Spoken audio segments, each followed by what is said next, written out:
Action. Dear audiences, I am excited, thrilled, delighted to have a wonderful guest. He's a coach, facilitator, seasoned development professional, and personally one of my mentors. Ladies and gentlemen, please let me have the privilege of welcoming Mr. Makarand. Hello, Makarand. Hi, Mr. Page. Thank you. Thank you for having me on the show. You're most welcome. How are you today? I'm well. I'm really well. Excellent. Great, great. Yeah. So the reason why we have invited you, I'm not going to reveal right away. I'm sure my audiences, they will get to hear who you are and learn from your interesting career, your stories, wisdom, and insights. And we know that you have worked in different parts of the world, especially one organization that remains in your heart, we know. So we'll be revealing all those things. Just to begin with, may I ask you right away, why do you do what you do? Wow. It's been nearly 30 years that I've been working in the field of social development. And I do it because it's a fascinating to be in. It's an area where you can do a lot, and there'll always still be a lot left to be done. There's so many issues, so many people working with living difficult lives. It is my way of contributing, and it's also my way of learning a lot. This is one field which has allowed me to interact with very fascinating people from around the world. People with different perspectives, coming from different cultures, having struggled with different issues, because wherever you go, the issues might seem similar, but there are nuances which are different. And that makes it so rich. And I can't think of any other field which might allow me to learn as much. And it's an everyday process. Every day, almost, I end up learning something new. So it is something that keeps me young. May not be seen this way, but it keeps me young. And it's a great place great sector to work in. I have thoroughly enjoyed each and every day that I've been here, and continue to enjoy it even 30 years later. Oh, fascinating, fascinating. 30 years is a long time. So yeah, the energy that you have, we know it's enormous, because I had the great privilege of attending your training, your facilitation, your sessions. These are incredibly energizing. So what is the secret to your energy, please? Well, I actually enjoy what I do. I mean, I don't think of it as work, really. I enjoy what I do. I feed off the energy of the people that I'm working with. And so when you are with people who are as passionate about the things that they're working on, the issues that they want to solve, I can sense the energy, and that gives me more and more energy. So it's just feed off each other, and that is really, really great. And like I said, just meeting with different people and learning different things about them, because you invariably end up knowing more about people when you start working closely with them. That gives me a lot of energy too. I mean, I could say a lot of things about, oh, well, good diet, good sleep, blah, blah, blah. That all of that is there, but it is essentially the people from whom I draw a lot of energy. Excellent. Right. So related to that, very quick question. What are your daily rituals? Because we know that it's not easy serving for 30 years, still remaining energized, right? And being happy and serving others and all this. So yeah, we would love to learn from your daily rituals, please. I would say there are some things that I have made part of my life, like regular exercise, for instance, is part of my life. Regular meal times is part of my life. Regular reading, a lot of reading is part of my life. I try to read 8 to 10 books a month. And 8 to 10 books in a month. yes, Wow. I try to do that. And I have managed it for the last many decades, really. And this My is not God. just non-fiction, this fiction and non-fiction both. So I try to read a lot. And there are times when I try to write based on what I've learned or what I've experienced. And that the act of writing itself gives me the ability to sort of process what I've read or what I've learned, and try to learn at least one new thing every day. So it's interesting. Just to give you an example, yesterday I thought I knew things about total fertility rates, but yesterday I realized for the first time that the fertility rate versus income graph is a U-shaped graph. So when you have low income, the fertility rates are higher. You have more children. The same is true even at a large number of for a large number of people with high incomes. Now, I knew it anecdotally, but I did not know that there existed data sets which show this unequivocal. I mean, it's a perfectly U-shaped graph. I did not know about it. My mind was blown yesterday. It was only yesterday in the evening when I learned this. So I try to learn a new thing every day. And that's a part of my life. So there's no special efforts that are required. And also, one thing I do is that I have done regularly is that if I'm going to be working in a new area, either a new geographical area or a new sector type of thing, I try to do a lot of reading and talking to people about it before I get into it. So just to give an example, very recently I worked with the Oxfam in Jordan on their country strategy. And before that, I read up a lot of things about the Middle East and Jordan in particular, so that when I went there, I wasn't starting with a blank slate. Of course, this was secondhand knowledge. And once I went there and talked to people, I got more of the first-hand experiences, but it helped. And I think that the efforts that I put in to read and understand before even starting the work was very helpful. Later on, I could probe deeper. I could ask slightly more intelligent questions to people from whom I wanted information. And that was really helpful. Often we underestimate the importance of planning and study before we get into some sort of work. I think that's one thing that I have maintained. I try to study and learn a bit more before starting anything. So, and that's a part of life. It's a part of regular life. It is not as if I'm going to set up 3 days a month to study. No, it's every day. Every day I'll read something different. I'll try to read something different. I try to listen to something different. Learn from either podcasts or movies. And even movies teach you a lot. It doesn't have to be very serious papers in the Lancet or Wall Street Journal. So that's more or less the routine. Like I said, I'm a creature of habit. I sleep early, I wake early, I have my exercise routine, and that has kept me, touchwood, fit and energetic. I hope that answers your question, Basavi. Yeah, very, very inspiring. So just to pick one quick tricky information out of your sharing, that is, you read 7-8 books in a month. So literally that is more than 90 books in a year, right? So we know that, like, usually in order for someone to do a PhD, someone has to read or just go through around 50-60 books. So basically you are rewarding yourself with a PhD every year by studying all those books. This is brilliant. And you said, like, you have been doing it for how many years?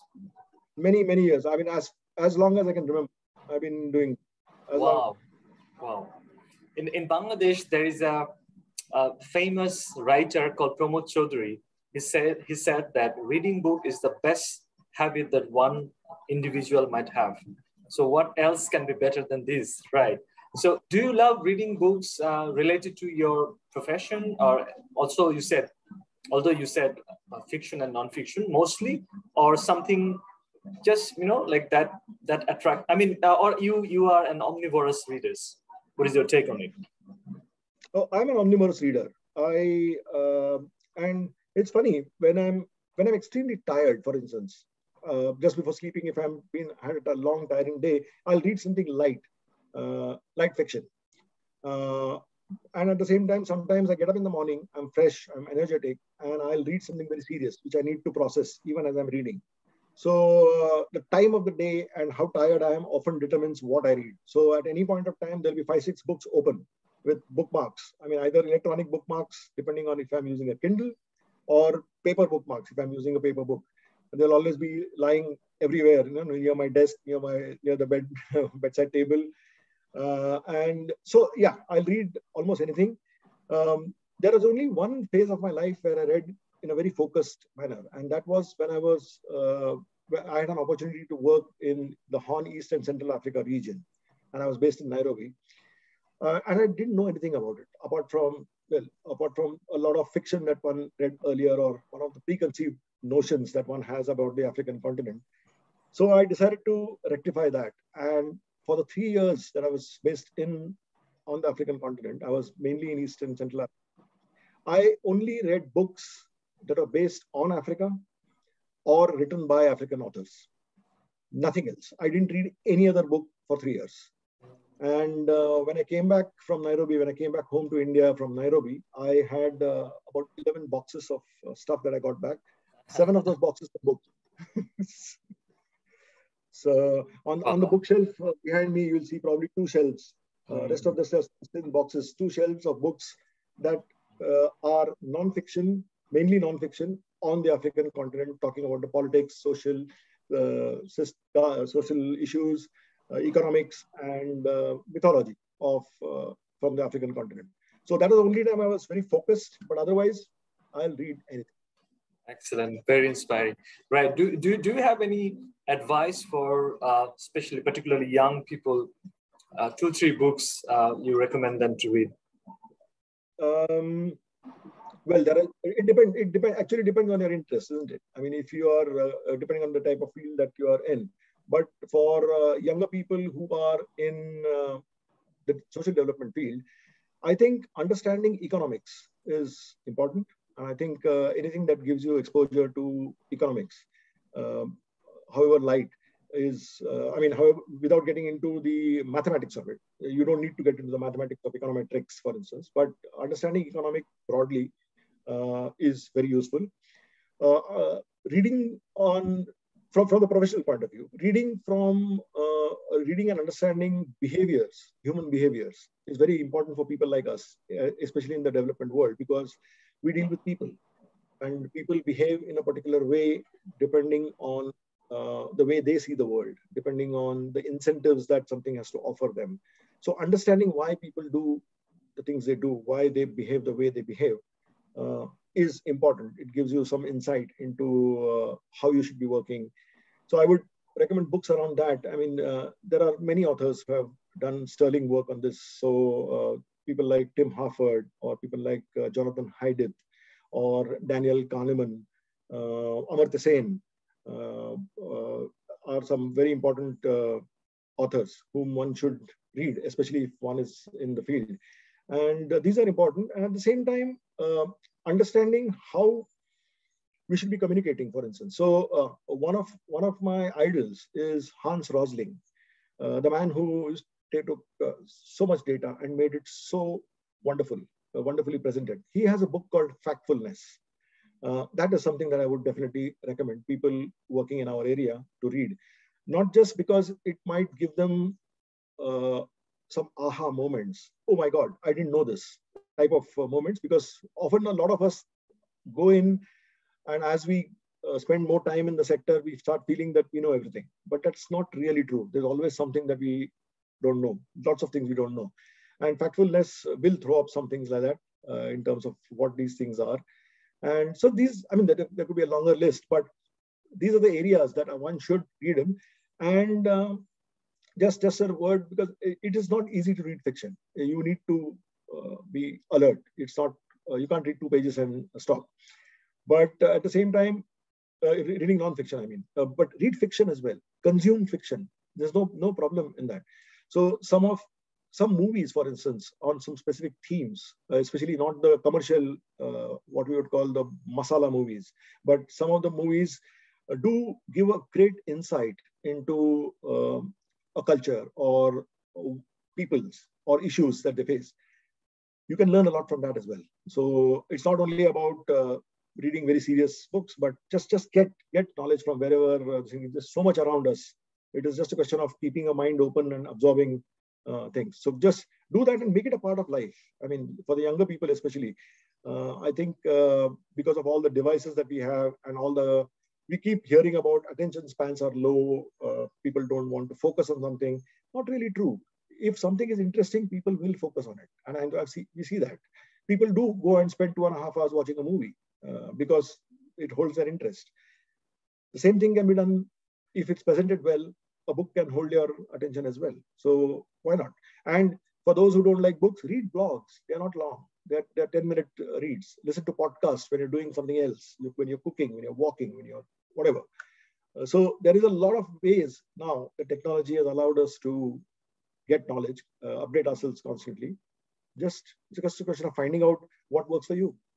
But do it to make it. I mean, it's useful to make it a part of life and not keep it away saying that, oh, I'll do it when I don't have this report to write or when I don't have this proposal to make or whatever. Do it, make it as a part of life. Doesn't matter what you're doing throughout the day. Spend some time in learning something new, reading something new, listening to something new. Wow, that's brilliant. Right. So now we are moving on to the story of your career a little bit, right? So when you started as a development professional, did you begin with the end in mind? Actually? I have to have a long career, serving in many different countries. And also you have already articulated the motivation behind becoming a development professional. I mean, you do what you do, why you do it. So just from that perspective, like how did you start, right? Do you remember how did you start? And what kept you going for such a long period of time? And we know that you have served in different countries, particularly well being a staff of Oxfam. And so please touch base those interesting aspects as well. So I would appreciate a detailed answer from your end. Over. Okay. To be frank, I got into the development world by accident, literally by accident. I was doing my MBA, and at that time, a small NGO in the city where I am right now in Pune advertised saying that they wanted an intern for 2 months. And I had to do internship somewhere between my first year and second year of MBA. So I said, okay, let's try it out. And I came and worked with them for 2 months. The work was so interesting. This was an NGO that was to work with on reproductive health rights and institutional infrastructure for NGOs in the state that I'm in, Maharashtra. And the work was interesting. Before I left, they made me an offer to join. And I thought about it. I still had 1 year to go in my MBA. And I accepted. And so after I finished my MBA, I didn't go through placement on campus, and I came and joined the small NGO. At that time, there wasn't a plan that I will work in this for a long time. I said, I'm young, let me try how it goes. It was very, very interesting. And I stayed with them for nearly 3 years and worked extensively in Maharashtra on these issues of policy. And I worked on issues of reproductive health and capacity building of NGOs. At the end of 3 years, at the end of about 2.5 years, I started thinking of, okay, I will continue in this sector. What do I need to do? And the one thing I realized was that in the state that I was in, NGOs were led by people who are extremely passionate about what they want to do. But what they often required help with was in terms of management systems, in communications, in organizational development, strategy. So along with a friend, I started a development consulting agency. We are based in Pune, and it was interesting. We decided that it will be a private for-profit company. People will pay us fees, and that way we will be accountable. Because if you don't do a good job, nobody pays you fees. And so we decided we will not take any grants. It will be a for-profit consulting company. And we started small. I used to work from my home. My colleague used to work from his home. And over a period of time, we started working with more and more people. We started recruiting people. And over 10 years, we worked in 10 states in India. And that's a lot of in Central India, North India, and Western India. We had two offices, one in the state that I'm in and one in a neighboring state. And it was really going well. But at that point, I realized that everybody was looking up to me because I was one of the two founder directors of the agency. And everybody was looking up to me for answers. And I didn't have all the answers. And also, at some point, I realized that my learning had reduced a lot. I wasn't learning as much because a lot of my time was also being spent on managing the institution. So I decided to take a sabbatical. And this is where it becomes very interesting. I decided to take a sabbatical, and I was looking around, okay, what can I do? And that at that point, I saw an advertisement from Oxfam GB, that's Oxfam Great Britain, for a program quality role in Afghanistan. Now, Afghanistan has always been a country that has fascinated me. Ever since, as a child, I read Rabindranath Tagore's Kabuliwala. It's been a fascinating place. So I said, okay, let me apply. Program quality, monitoring evaluation, proposal development was areas that I had worked in earlier in India. And so I applied and I got the job. I was surprised, very frankly, because breaking into an international posting without any international experience is difficult. The entry barriers are quite high. So I was surprised, but I got the job for a year and I went to Afghanistan. This was in 2008. It was meant to be a sabbatical for a year. But once I got there, I realized that I had moved into a totally different environment. Instead of being a very big fish in a very tiny pond, I was now small fish in an ocean. Oxfam GB was huge, 5,500 people all over the world, and so much expertise everywhere, and expertise that I had access to. I enjoyed myself working there, meeting the people from different places, learning about new issues. And so when I came back and I was all set to go back to my consulting unit, Oxfam GB reached out and said, hey, would you be interested in working in a program quality role in South Asia? And I said, yes. And I jumped at it.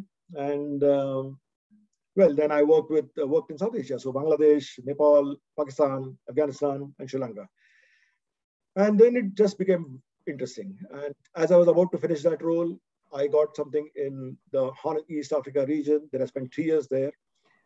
When I was finishing there, I got a role in Oxfam International. It was a global role. And the beauty of that role was that I could do it from home. I need not be in any Oxfam office.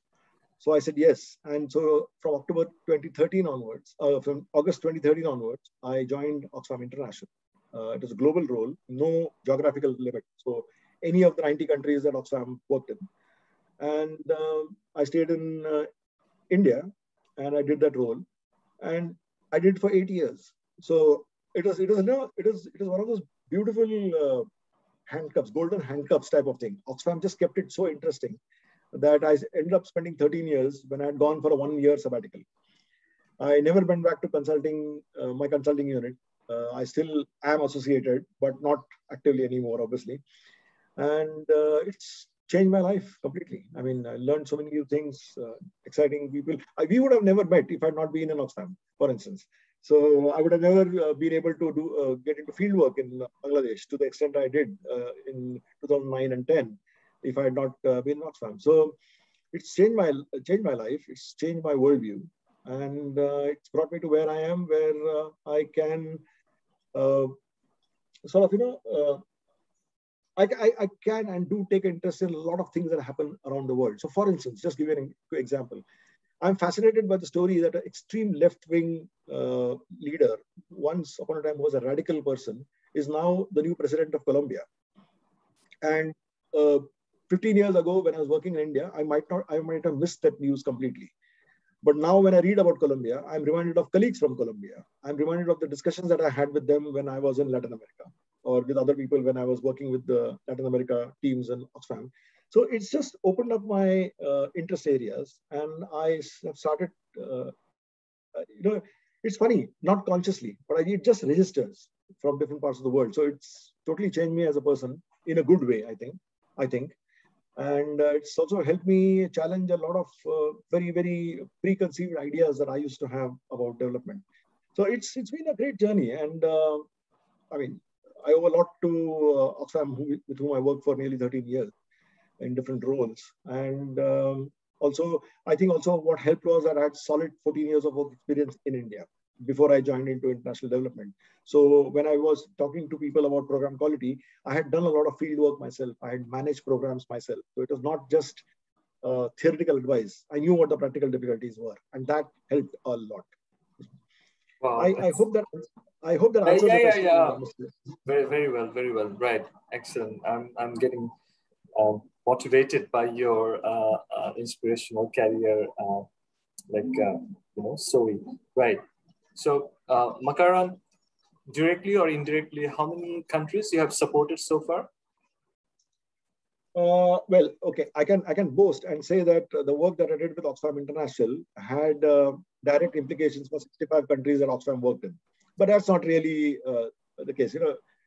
Framing something that is applicable in 60 countries is not the same as supporting. But I think I have the experience of field work in about 18 countries or so. Okay. On the African continent, in South Asia, obviously, in East Asia, 17 or 18 countries where I'm meeting communities, I'm meeting partners, I'm meeting government officers, that sort of thing.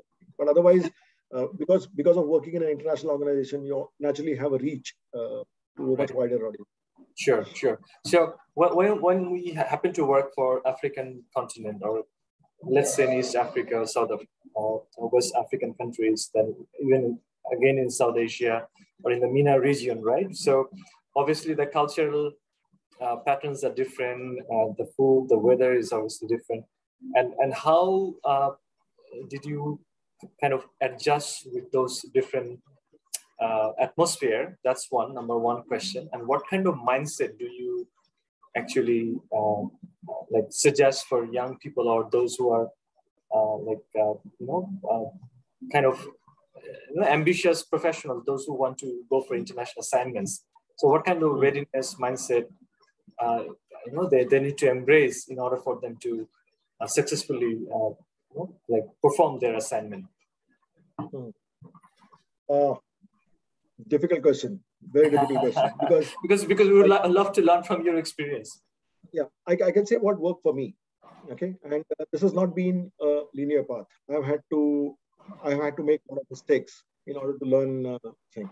So just to give an example, I realized quickly that moving from India into some other place, I couldn't carry all my learning or all my assumptions into another context. So when I moved from India into Afghanistan, for instance, I couldn't carry my assumption that civil society will be strong. People know what NGOs are. And, I couldn't, because it was a conflict-affected country. It had been in conflict for 30 years. So I had to unlearn a lot of things. I had to challenge my own assumptions and unlearn a lot of things. Again, when I came to Bangladesh, it was different, because the civil society in Bangladesh is as strong as the civil society in India. Sometimes, in some cases, it's stronger. So the position that the Bangladeshi civil society has, for instance, is in the overall scheme of development things in Bangladesh, is much stronger sometimes. I used to be stronger. And so one needs to deal with it differently. The trick that and again, when I went to East Africa, it was different. Even within East Africa, things were very different. So the civil society that you find, the strength of civil society you find in Kenya and Tanzania is different from the one you'll find, say, in Rwanda or Burundi.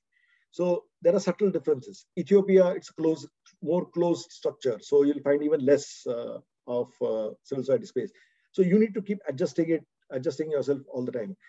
I think what helped, and this is something I learned over time, is the ability to keep challenging yourself and unlearning things. So telling yourself, you can't go into another place and say that, oh, but in India or in South Asia or in Bangladesh or in wherever I came from, we used to do it this way. May not work in some other context. So trying to understand what that context is, trying to understand where people are coming from, which is why I talked about, when I talked about economics and I talked about understanding politics and economics, understanding power, understanding human behavior becomes very important. You can't directly apply solutions from one place to another. You can draw learning from here and try it somewhere else, but you can't apply it directly. And I think going with an open mindset, saying that I want to learn, even as I contribute, I want to keep learning, and is very useful. And I think humility. A lot of us lose that once we get more and more experience, because we start thinking that, oh, I know what to do, or I know how it is. I think being humble and not assuming that we have all the answers is a very useful habit to develop even from now. And also, this is specifically for South Asians.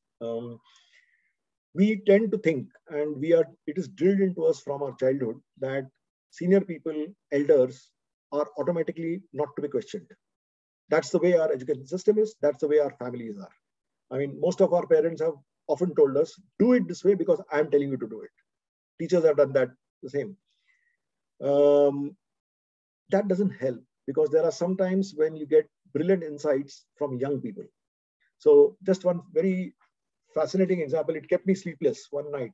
I was in South Africa, and I was talking to young activists there, very fiery democracy, anti-race and democracy activists. And I come from India, and as one of my idols and one of my, he has been Mahatma Gandhi for all the type of thoughts that he had and his teachings.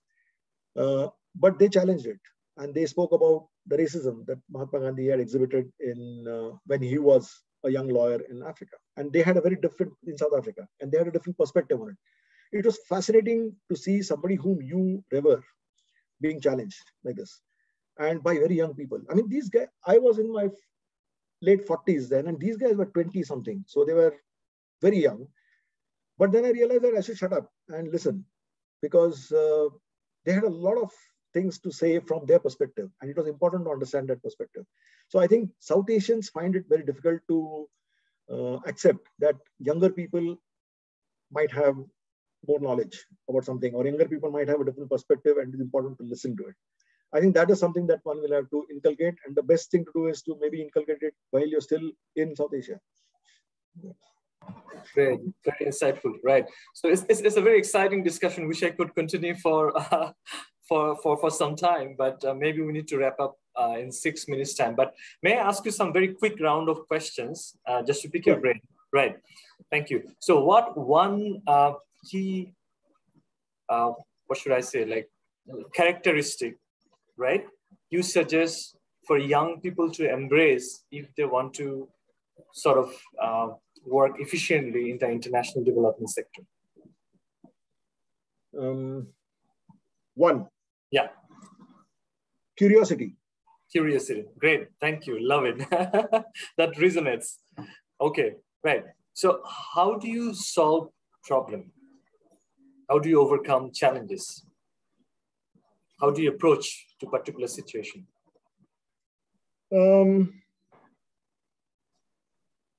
I think while looking at the root causes of the problems is important, I think approaching a problem from a solution focus is more important.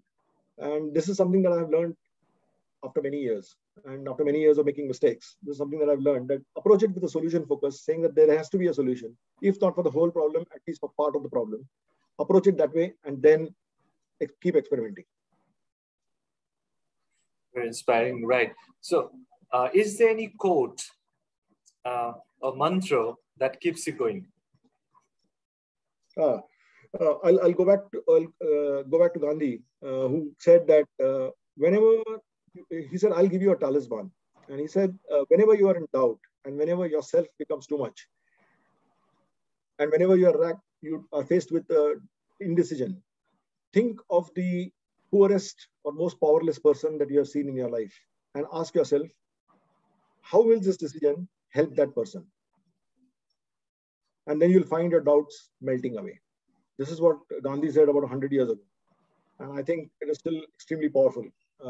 I try to follow it. Try. It's not always possible, but I try to do it. And you can apply it to anything. You can apply it to not just the poorest person, but you can apply it to the most powerless person. So if you're working in a global office, you try and think of what will your project officer in a country program think of, or how will it affect his life, his or her life in a positive way. And then you will know what to do. That's been an inspirational thing for me. Right. So, what makes you happy? Uh, Increasingly, what makes me happy is engaging with young people who have the fire to change the world, who want to change the world in their own way. It doesn't matter whether you're in social development. It doesn't matter if you want to be a very good doctor, for instance. But young people who want to change the world, who want to make it a better place, that is extremely inspirational. And seeing that gives me more happiness than a lot of other things. Thank you. So how do you see like 10 years from now? No, let's say this is 2022, but in 2030, how would the development world look like? Oh, very difficult. I mean, it is one thing that I've learned is it's very foolish to forecast. Forecasting, but I think it will be very different. It's already different. It will be very, very different. The systems and structures that we have known in the past may or may not exist, or they definitely won't exist in this form. It will be a completely different world. I'm not saying it will be dominated by technology, but technology will have solutions to a lot of problems of today that do not exist right now. The way in which people come together, mobilize, the way in which issues are raised, the way in which narratives are built will change. And if you keep looking at the older models of development, large NGOs and many offices, and I don't think that's going to work. There'll be smaller entities, loosely connected, coming together for an issue, disbanding when the issue is done. That's the way I think the world will go. Right. So what advice do you have for the aspiring organizations, those who are rooted in the community, as well as those who are trying to create an impact regardless of their size? So given the technological change we are living in the year of exponential technology. So what kind of readiness, what kind of mindset do they need to embrace in order for them to survive, let's say 12 years, 15 years from now? Again, not rocket science, but just drawing from biology and the world. I think adaptation is important. I've seen too many NGOs in India and in South Asia die out or become irrelevant because they refuse to adapt. They kept doing things the same way that they were doing things 20 years ago, and that is not really relevant. I think adaptation is important. I think working with youth is extremely important. It's a neglected segment. People work with, say that, okay, we want to work with women, we want to work with marginalized indigenous peoples, but working with youth as a category is important. Or doesn't matter what you're working on, because that is where the ideas and that's where the energies are going to come from, and their lives which are important. Right. How do you want to be remembered? Oh.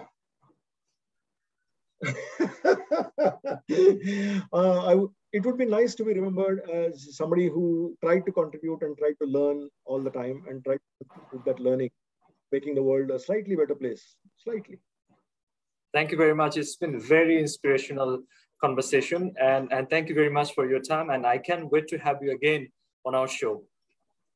Thank you, Mr. Vij. It's been lovely being here. Thank you. Thank you. Enjoy your day. Bye. Cheers. Bye.